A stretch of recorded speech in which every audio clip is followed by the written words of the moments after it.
everyone. Thanks for tuning back in once again to the QueenAShakur TV show.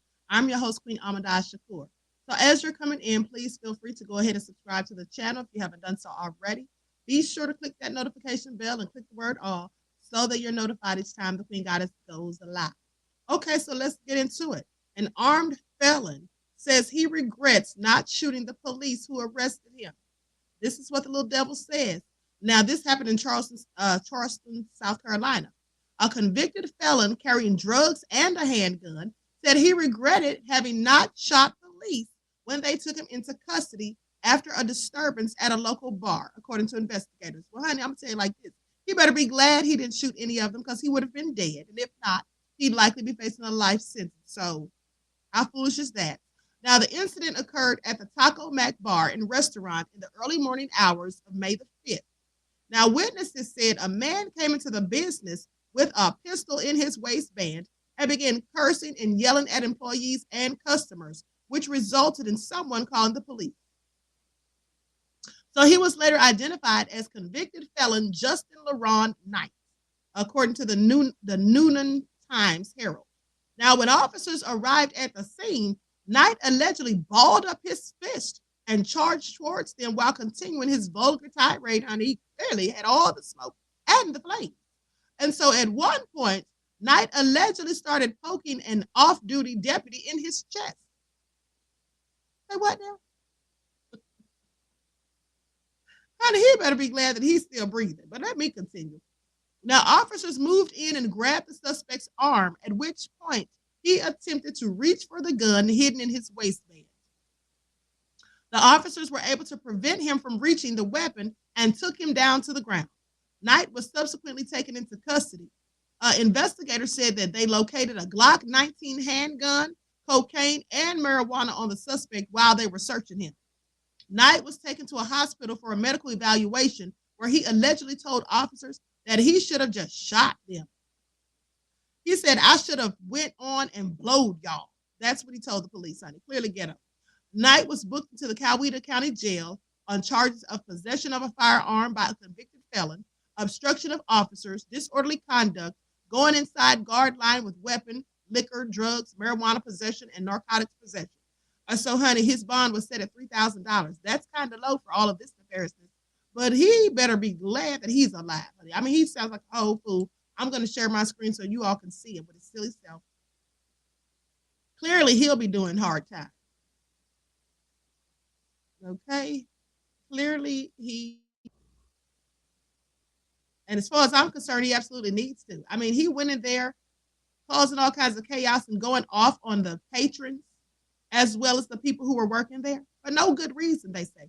Maybe he was already drunk or hyped up on some of the stuff that he was trying to sell. I don't know. But it sounds all so crazy. And these are the things that we have going on with some people, honey.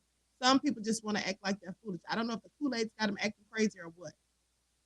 Who knows? But he's right where he's supposed to be, as far as I'm concerned, in jail. Okay?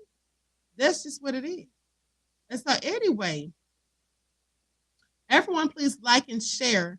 Subscribe to the channel if you haven't done so already. Be sure to click that notification bell and click the word all so that you're notified each time the Queen Goddess goes live. Hold on, I'm looking for this other receipt.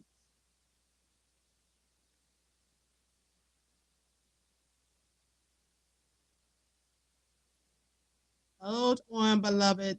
Hold on.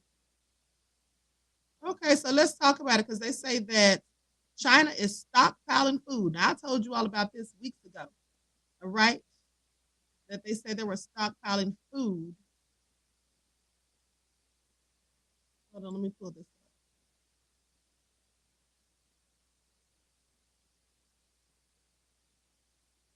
up. Okay, so here it is. Here it is.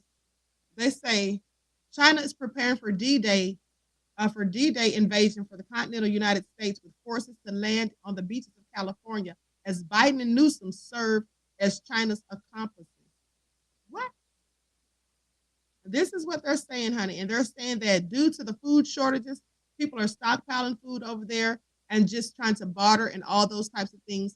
Remember, I reported this to you weeks ago. So I guess it all continues. It is just all continuing. And they also say They talk about cyber attacks that are going to be happening. They say the Electric Reliability Council of Texas, known as ERCOT, has issued multiple warnings as of late about how summer heat waves could push the system over the edge. Texas is known to be hot and should be prepared, but after the freeze fiasco last year, remember that when it had the winter freeze down there in Texas? They said after that, there is no telling what will happen to the Lone Star State this year. California is also in dire straits with a drought that is shrinking reservoir levels combined with the decommissioning of fossil fuel plants. They say we know that reliability is going to be difficult in this time of transition. That's what Alice Reynolds, the president of the California Public Utilities Commission, said during a recent press conference. She says, keep in mind that this is all expected to hit at a time when gas and other energy prices are skyrocketing. Inflation is through the roof, and food shortages are expected to increase. She said, the hell on earth is about to be unleashed. Well, I don't doubt that. And goes on to say that America is slipping into the abyss as households get a taste of what it's like to live in Venezuela. This is all a mess, honey. So everyone better be getting those non-perishable food items and getting your water stocked up and all those things, honey. Don't forget your lifelines. I've been warning you and warning you. So please make sure you do your due diligence. Now, with that all being said, I'm going to conclude this broadcast. Everyone, please like and share. Subscribe to the channel if you enjoy the commentary. Don't forget to follow me on Instagram at QueenAshAkur. You can also follow the Queen Shakur fan page, and you can follow me on Twitter at DGoddess27.